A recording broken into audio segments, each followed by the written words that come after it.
नमस्कार, मेरा नाम है कृष्णा बिस्ट्रो। आप देख रहे हैं जनसत्ता फटाफट। चलिए नजर डालते हैं आज की बड़ी खबरों पर। ईरान इजराइल का संघर्ष 4 दिनों से जारी है। एक ईरानी बैलिस्टिक मिसाइल ने कथित तौर पर इजराइल में हाइफा रिफाइनरी को टारगेट किया। फोर्डो न्यूक्लियर साइट के पास कई जोरदार धमाके हुए। इसकी वजह से जमीन हिल गई। ईरान के स्वास्थ्य मंत्रालय के अनुसार 13 जून को संघर्ष शुरू होने के बाद से इजरायली हमलों में 224 लोग मारे गए और 1277 से ज्यादा घायल हैं।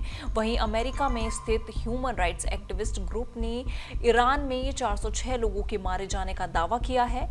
इससे पहले रविवार को ईरानी राष्ट्रपति मसूद पेजेस्कियन ने कहा कि अगर इजराइल अपना अभियान जारी रखता है तो तेहरान की तरफ से भी जोरदार कार्रवाई की जाएगी। वहीं ईरान की एक रिपोर्ट की माने तो हमलों की वजह से ईरान के नेता खामनेई को भी बंकर में ले जाया गया है।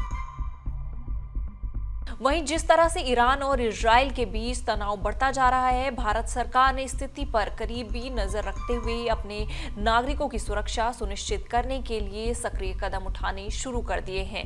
एमईए ने बताया कि तेहरान स्थित भारतीय दूतावास लगातार स्थानीय सुरक्षा स्थिति की निगरानी कर रहा है और ईरान में रह रहे भारतीय छात्रों के संपर्क में है। मंत्रालय की ओर से बताया गया है, हम सुरक्षा हालात पर करीब से नजर रख रहे हैं और ईरान में भारतीय नागरिकों खासकर छात्रों की सुरक्षा सुनिश्चित करने के लिए हर जरूरी कदम उठा रहे हैं।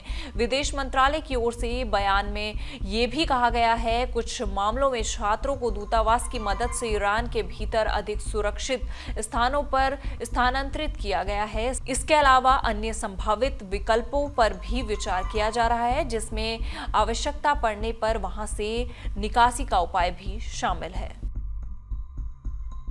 वहीं साबरमती जेल में बंद high profile gangster Lawrence Bishnoi और गोल्डी बराड़ के बीच बड़ी दरार उभरकर सामने आई है। इससे सेंट्रल इंटेलिजेंस एजेंसियों और राज्य पुलिस फोर्स के लिए उनके सिंडिकेट पर नजर रखना बड़ी चुनौती बन गया है। बिश्नोई और बराड़ अलग हो गए हैं। इंडियन एक्सप्रेस को सूत्रों ने बताया कि सेंट्रल एजेंसियों ने उनके कई सहयोगियों से पूछताछ की थी।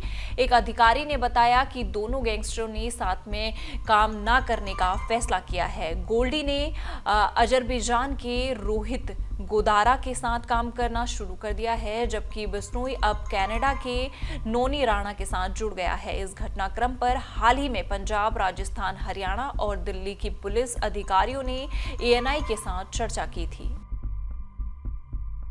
वहीं उत्तराखंड में रविवार की सुबह हेलीकॉप्टर दुर्घटना हो गई। इसके बाद हेलीकॉप्टर ऑपरेटर आर्यन एविएशन की 2 मैनेजर के खिलाफ गैर इरादत हत्या के आरोप में एफआईआर दर्ज की गई है।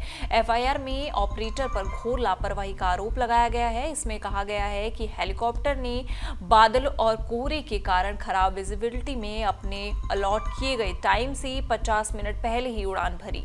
मालूम हो कि उत्तराखंड के मुख्यमंत्री पुष्कर सिंह धामी ने मामले को गंभीरता से लिया है और हादसे की जांच के आदेश दिए हैं।